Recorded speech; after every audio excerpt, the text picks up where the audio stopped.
ওরা কারো সন্তান ছিল না, ওদের কান্না কেউ শোনেনি। ওরা শুধু একটু যত্ন চাইছিল, একটা জীবন চাইছিল।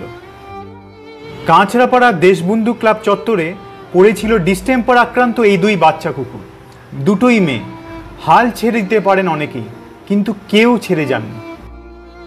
ডেন্টিস্ট ঋষিকা সিং প্রথমে এগিয়ে এসে ওদের বেসিক ওষুধপত্র নিয়ে চেষ্টা চালান।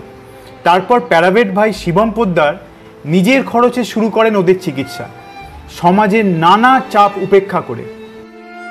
কিন্তু ওদের জীবনটা তো বাঁচাতেই হবে, তাই ডাক পড়ে ভয়েস ফর পজের।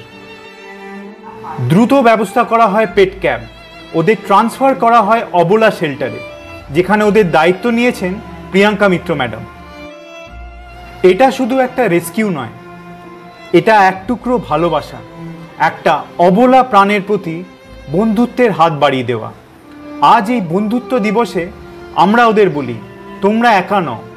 ওদের শরীর লড়ছে, কিন্তু এবার ওদের পাশে আছি আমরাও। দয়া করে ভিডিওটি শেয়ার করতে ভুলবেন না, ওরা আপনার আশায়।